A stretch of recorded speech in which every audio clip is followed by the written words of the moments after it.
Mabuhay and welcome sa my vlog. Ang tema, Bitek Biyahe, walang arte. Ito ay kwento, kwela at kultura. Today, we're exploring Malangaan Cave in Bulacan, a super cool place with a fascinating history. We'll uncover its secrets from being a hideout during World War II to its amazing rock formations.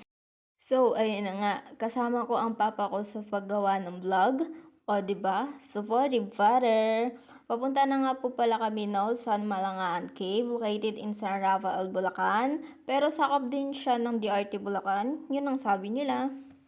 Kung makikita niyo sa video, maganda ang biyahe namin kasi malilim. Ang kaso, lubak-lubak yung daan, parang lilipad yung motor. Hindi, joke lang po. Malapit na pala kami niyan sa Encantadia. Sa cave po pala. Pero bago po makarating, maglalakad muna kami ng konti lang naman.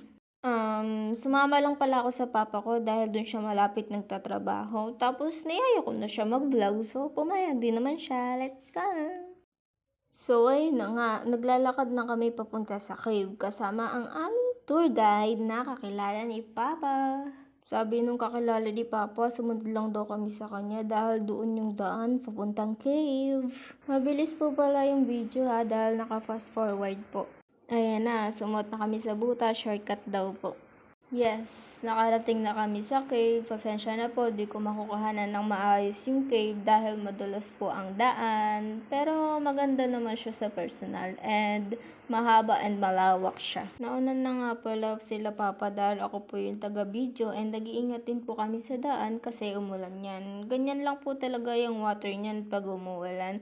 Kahit bagyo pa yan. Marami din pong mga pumupuntang turista sa cave dahil sa magandang formation niya. Hindi lang po sikat yung cave.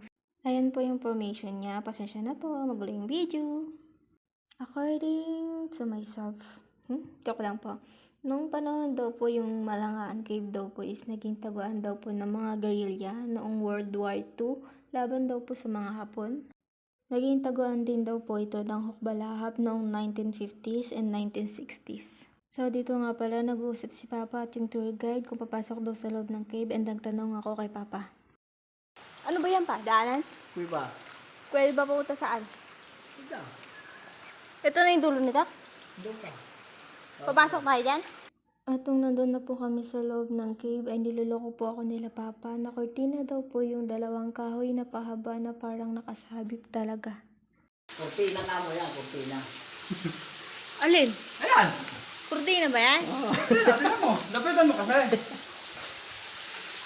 Oo nga, ugat. Ugat lang pala yun ng kahoy. Sabi ng tour guide, wala na daw po daanan doon. Wala na pong daanan dyan? Meron ka sumasikip. Sa loob. Ay, Pinagihan ng turista. sikip. Pasok mo ulo mo. Para makita mo sa loob. Baka may multo dito ah. Ay, mo ito daan. Ay, maliit lang. So, ayun, malapit na po pala kami sa dulo ng cave. Pero bago nun, papasok muna kami ulit sa isang cave. Bakit po pala kami niyan papasok sa cave? At kinuha ko po kay Papa yung gamit kong pambideo kasi po, packet po siya and siya din po yung nagbibideo sa akin. At nung nakapasok na po kami sa loob ng cave, madilim pa, pero kaya rin naman, totoong wala na po talagang daanan, kaya bumalik na lang po kami. Tingnan nyo naman po yung mukha ko dyan, haggard na haggard. Dyan po pala, tawa ko ng tawa kasi madulas po yung daan. Then pababa po ako nyan.